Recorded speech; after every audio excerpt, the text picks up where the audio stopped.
నమస్తే. ప్రస్తుతం మనం ఏదైతే నాంపల్లి క్రిమినల్ కోర్టు దగ్గర అయితే చూసుకుంటే అల్లు అర్జున్ అరెస్ట్ అయ్యి కూడా ఈ రోజు 2 గంటలకి చిక్కడపల్లి పోలీసులు కూడా తీసుకొచ్చిన పరిస్థితి కనిపిస్తుంది. సో మరి తెలిసి అసలు ఎందుకు అల్లు అర్జున్ అరెస్ట్ చేయాల్సిన అవసరం ఏమొచ్చిందంటే అయితే మొన్న పుష్ప 2 మూవీ రిలీజ్ టైంలో కూడా సంధ్యా థియేటర్లో ప్రీమియర్ షో పెట్టడంలో వల్ల అది ఫ్యాన్స్ భారీ ఎత్తున అక్కడికి రావడం జరిగింది. ఆ తొక్కిసలాటలో కూడా ఒక రేవతి అనే ఒక మహిళ మృతి చెందడం జరిగింది. సో దాంతోపాటు వాళ్ళ బాబు కూడా సీరియస్ కండిషన్ అని కూడా గత కొన్ని రోజులుగా కూడా ట్రీట్మెంట్ తీసుకున్న పరిస్థితి మనకు తెలిసిందే.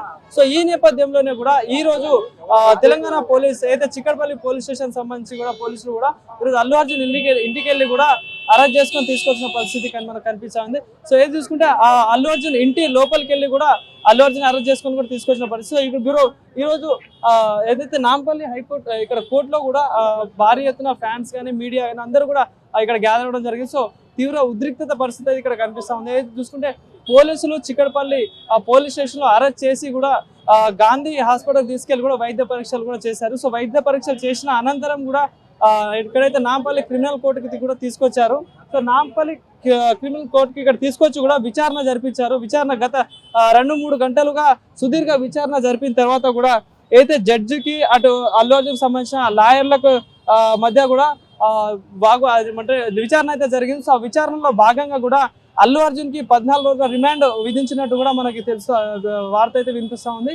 సో ఈ 14 రోజుల రిమాండ్ లో కూడా ఇందాకనే పోలీసులు అల్లు అర్జున్ ని అరెస్ట్ చేసుకొని కూడా చెంచల్ కూడా జైలు కూడా తీసుకెళ్లిన పరిస్థితి మనకు తెలుస్తా ఉంది. సో చూసుకోవచ్చు ఇక్కడ నాంపల్లి క్రిమినల్ కోర్టులో కూడా భారీ ఎత్తున పోలీసులు కానీ అల్లు అర్జున్ ఫ్యాన్స్ కూడా చాలా ఇక్కడ రద్దీగా పరిస్థితి కనిపిస్తా ఉంది. సో ఇదే విధంగా అటు అల్లు అర్జున్ సంబంధించిన లాయర్లు కూడా అటు జడ్జి నాంపల్లి కోర్టు జడ్జిలు కూడా సుదీర్ఘ విచారణ చేసిందని కూడా అయితే అల్లు అర్జున్ ఆ రోజు అట్లా అంటే కనీసం ఇన్ఫర్మేషన్ ఇవ్వకుండా కూడా సంధ్యా థియేటర్కి వెళ్ళడం తప్పు. అదేవిధంగా అయితే ఆ మహిళకి జరిగిన అదే మహిళ చనిపోయిన నేపథ్యంలో కూడా అల్లు అర్జున్ కూడా స్పందించడం జరిగింది. అయినా కూడా ఆ అంశం పూర్తయిన వెంటనే మళ్ళీ ఇప్పుడు ఆ పోలీసులు కూడా అరెస్ట్ చేసి అల్లు అర్జున్ ని ఆ కోర్టులో విచారణ అయిపోయిన తర్వాత కూడా ఈరోజు చెంచల్ కూడా జైలుకి తీసుకెళ్తున్న పరిస్థితి కూడా మనకు కనిపిస్తా ఉంది. సో ఇది ఇప్పటివరకు జరిగిన పొద్దుటి నుండి జరిగిన ఏదైతే అప్డేట్ లో కూడా ఇది ఇప్పటివరకు మనకు తెలిసిన విషయం. సో మరి చూడాలి ఫర్దర్ గా ఏమవుతుంది అనేది కూడా. సో ఇది ఇక్కడ నాంపల్లి కోర్టుల పరిస్థితి. సో రిమాండ్ ఎందుకు చేయదనే దాని మీదనే ఆర్గ్యుమెంట్ జరిగింది. సో రిమాండ్ చేసే కారణాలు ఉన్నాయి కాబట్టి కల్పబుల్ హోమిసైడ్, సో దీంట్లో కంపల్సరీ నాట్ బెయిలబుల్. సో దాని దృష్టిలో పెట్టుకొని జడ్జి గారు ఇద్దరి వాదనలు విని పీపీ గారు చెప్పింది ఏకీభవించి రిమాండ్ చేయడం జరిగింది అల్లు అర్జున్ గారు.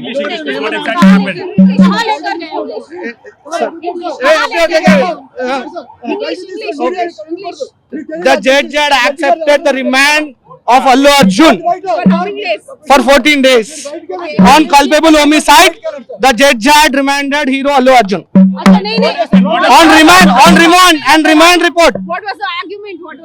Argument? It's on remand report. The argument is on remand report, not on bail. అదే షారూక్ ఖాన్ గారి గత కేసులు ఉన్నాయి, దాంట్లో కూడా చనిపోయిన దాఖలాలు ఉన్నాయి. సో అందులో కూడా సుప్రీంకోర్టు జడ్జిమెంట్స్ ఉన్నాయి. సో ఆ సుప్రీంకోర్టు జడ్జిమెంట్ ప్రకారం అక్కడ ఎలాంటిది కూడా యాక్షన్ తీసుకోలేదని చెప్పారు. సో దాని బేస్ ఇవ్వండి అన్నారు, బట్ అది బెయిలబుల్ కి వర్తిస్తుంది అని చెప్పారు పీపీ గారు. సో ఇక్కడ రిమాండ్ చేయొద్దు అనే కారణాలు లేవని చెప్పారు. సో ఇక్కడే ఒక సెలబ్రిటీ అయి అతను నాలెడ్జ్ ఉన్నది, అక్కడికి వెళ్తే సో సెలబ్రిటీ అయి నాలెడ్జ్ ఉండి అక్కడ పోయినందుకు కారణమైందని చెప్పడం జరిగింది. దాని ద్వారా చెప్పడం జరిగింది. ఏం మాట్లాడలేదు, సైలెంట్ గా ఉన్నారు.